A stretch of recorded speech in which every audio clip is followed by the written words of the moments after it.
झारखंड चुनाव के प्रभारी और कांग्रेस के केंद्रीय नेतृत्व खासतौर पर चुनाव आयोग समिति के सदस्य बैठक में जुटे हुए हैं।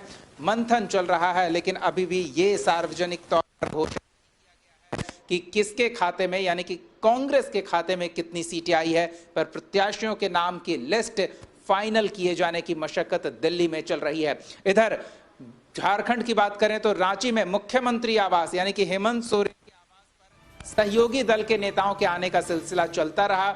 जब से हेमंत सोरेन मीडिया के सामने आए हैं, 70 सीट और अन्य सहयोगियों को 11 सीट दिए जाने की बात कही है। उसके बाद से सीटों को लेकर तालमेल बिठाने की कोशिश चल रही है और को लेकर मुख्यमंत्री हेमंत सोरेन से तेजस्वी यादव मुलाकात के लिए पहुंचे। मुलाकात के दौरान माले नेता अरूप चटर्जी की भी मौजूदगी रही। आपको बता दें कि माले नेता विनोद सिंह भी मौजूद रहे। गठबंधन में 70 सीट जहां जेएमएम और कांग्रेस ने अपने खाते में रख लिया है, तो दूसरी ओर वाम दल को 11 सीटें मिली है। अब ऐसे में एक तालमेल बिठाने का प्रयास हो रहा है। हालांकि आरजेडी की ओर से पहले ही असंतुष्टि जाहिर कर दी गई है, लेकिन बैठकों का दौर चल रहा है और क्या कुछ जानकारी निकलकर सामने आ रही है, किस तरह का तालमेल बनाया जा रहा है, हम पूरी जानकारी आपको देंगे। लेकिन बड़ी खबर यह है कि कांग्रेस और जेएमएम ने सीट बांट लिया है। अब राजद और वाम दल सीट शेयरिंग को लेकर संतुष्ट नहीं दिख रहे हैं।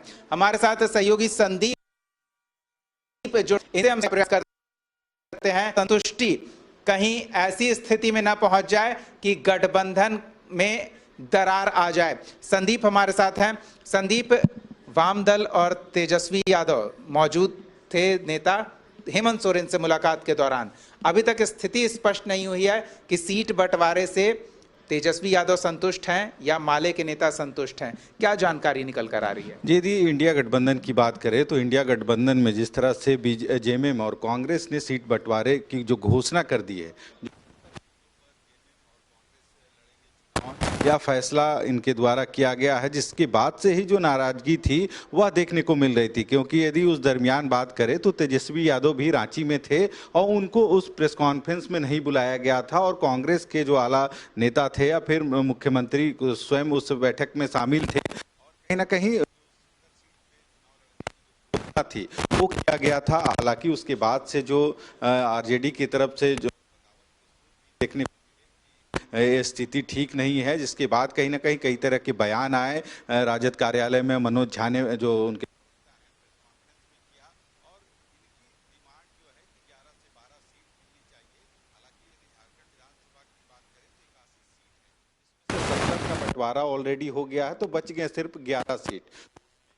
आरजेडी को भी देना है और वाम दल को भी शामिल करना है, तो 11 सीट में कैसे तालमेल होगा। रही वजह थी कि खींचतान के बीच आज तेजस्वी यादव खुद पहुंचे थे मुख्यमंत्री आवास। हालांकि काफ़ी कम समय ही वो रुके, 10 से 15 मिनट, और उससे पहले की यदि बात करें तो लगभग 1 से 2 घंटे जो वाम दल के जो नेता हैं विनोद सिंह और जो अरूप चटर्जी, वे हालांकि 1 से 2 घंटे पहले से ही थे। अब मुख्यमंत्री के साथ उनकी भी वार्ता हुई है, तेजस्वी यादव की भी बात हुई है, पर अभी तक दोनों पार्टियों ने यह क्लियर नहीं किया कि क्या मंतव्य बैठक के बाद हुई। हालांकि विनोद सिंह और अरूप चटर्जी का कहना था कि आज मुख्यमंत्री जो गढ़वा में नॉमिनेशन है मिथिलेश ठाकुर, वहां पे जा रहे हैं, और रही वजह है कि काफ़ी देर तक उनकी मुलाकात उनसे नहीं हो पाई जो बातें होनी थी, और संभवतः आज देर शाम उनके लौटने के बाद फिर से ये जो गठबंधन के साथी हैं वो बैठ सकते हैं और फार्मूला तय हो सकता है। पर कहीं ना कहीं इससे पहले भी आरजेडी ने जो प्रेस कॉन्फ्रेंस की थी उसके मार्फत यह जरूर कर रही थी कि गठबंधन धर्म का निर्वहन करना है और जो 64 से अधिक सीटें हैं वहां पे हम सहयोग करेंगे, चाहे फैसला कुछ भी हो। पर देखना होगा, क्योंकि जेएमएम भी यह नहीं चाहेगी कि गठबंधन के जो साथी हैं वह अलग थलग नजर आए या फिर जो वाम दल के जो साथी हैं उनको अलग किया जाए। कहीं ना कहीं कोशिश है बीजेपी को रोकने की और उस कवायद में गठबंधन या जरूर प्रयास करेगी कि सभी साथ मिलकर ही चुनाव लड़े और संभवतः जो जानकारी मिल रही है देर शाम या देर रात कह सकते हैं इस सिलसिले में मुख्यमंत्री एक बार फिर से बैठ सकते हैं गठबंधन के साथ। और संदीप, वो जब बैठेंगे फैसला लेंगे वो तो तब की बात है, लेकिन दावेदारी की अगर बात कर ले तो आरजेडी की ओर से यह दावा किया जा रहा है कि 15 से 18 सीटें उन्होंने ऐसी चुनकर निकाली हैं जहां वो बीजेपी को हरा सकते हैं, यानी कि INDI अलायंस वहां जीत सकता है। आरजेडी अपनी जीत सुनिश्चित मान रही है। क्या ये झारखंड की सियासत में धरातल पर कहीं से सही या खरा ये दावा महसूस किया जा सकता है? JMM इन दावों पर भरोसा कर पाएगा?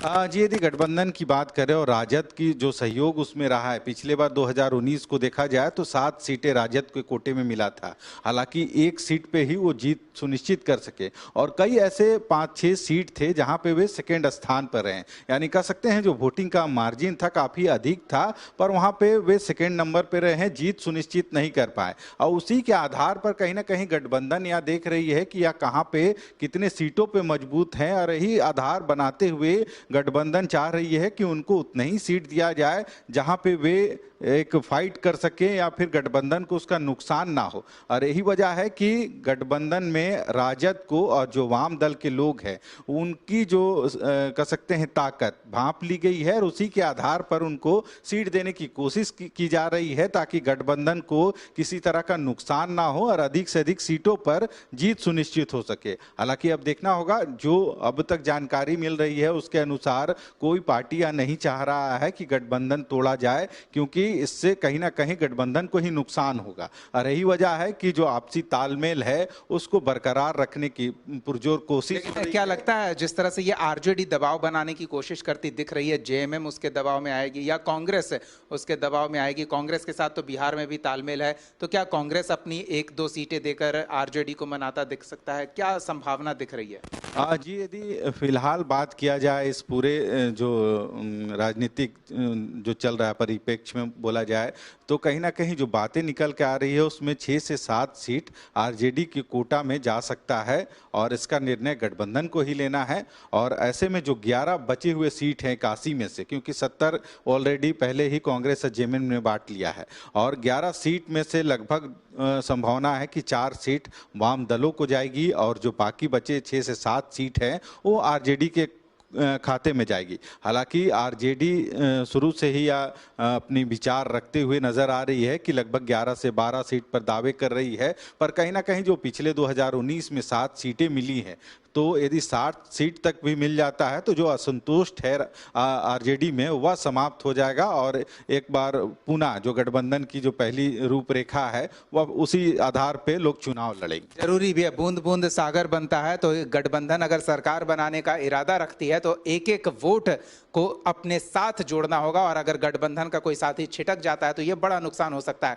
इधर दबाव की राजनीति चल रही है सीटों को लेकर। इधर मुख्यमंत्री हेमंत सोरेन, हम बता दें आपको कि नॉमिनेशन की प्रक्रिया शुरू हो गई और उसमें मुख्यमंत्री हेमंत सोरेन की भागीदारी देखने को मिलती है।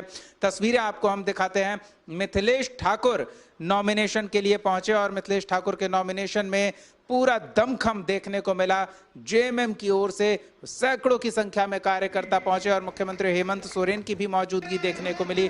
मुख्यमंत्री हेमंत सोरेन ने यहां कार्यकर्ताओं को संबोधित किया और जमकर विरोधियों पर हमला बोला। अपनी उपलब्धियों का बखान तो किया ही किया।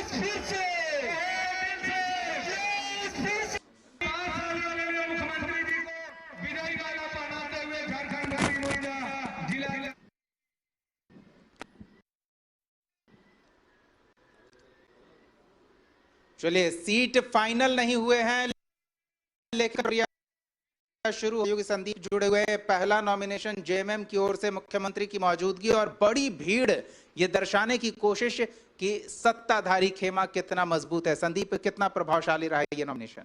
यदि आज की बात करें तो नॉमिनेशन की प्रक्रिया शुरू हो गई है और पहले चरण के लिए 27 जो अक्टूबर है उतने दिन तक नॉमिनेशन की प्रक्रिया चलेगी। हालांकि यदि गठबंधन की तरफ से बात करें तो आज जो जेएमएम के प्रत्याशी हैं मिथिलेश ठाकुर, उन्होंने गढ़वा में अपना नॉमिनेशन फाइल किया है। हालांकि इस कार्यक्रम को देखा जाए नॉमिनेशन प्रक्रिया में तो मुख्यमंत्री खुद मौजूद थे उनके नॉमिनेशन में, और कह सकते हैं दमदार तरीके से मिथिलेश ठाकुर ने आज नॉमिनेशन भरने का काम किया है। उनके साथ जो भीड़ थी या जो सब नॉमिनेशन के बाद जो सभा हुई उसमें भीड़ का अंदाजा लगा सकते हैं कि उनके साथ कितना है। हालांकि मिथिलेश ठाकुर ने यह साफ कहा है कि 5 सालों तक मैंने जनता के बीच में रहा हूं और उसी का यह नतीजा है कि आज जनता मेरे साथ है, और उन्होंने अपनी नॉमिनेशन की जो प्रक्रिया है पूर्ण की है। हालांकि 27 तारीख तक नॉमिनेशन की प्रक्रिया होनी है, और ऐसे में जो गठबंधन का भले ही सीट शेयरिंग के बाद जो प्रत्याशियों की सूची है अब तक किसी ने जारी नहीं किया है, पर जिनका जो टिकट है कंफर्म हो गया है कि उनको चुनाव लड़ना है और पार्टी ने उनको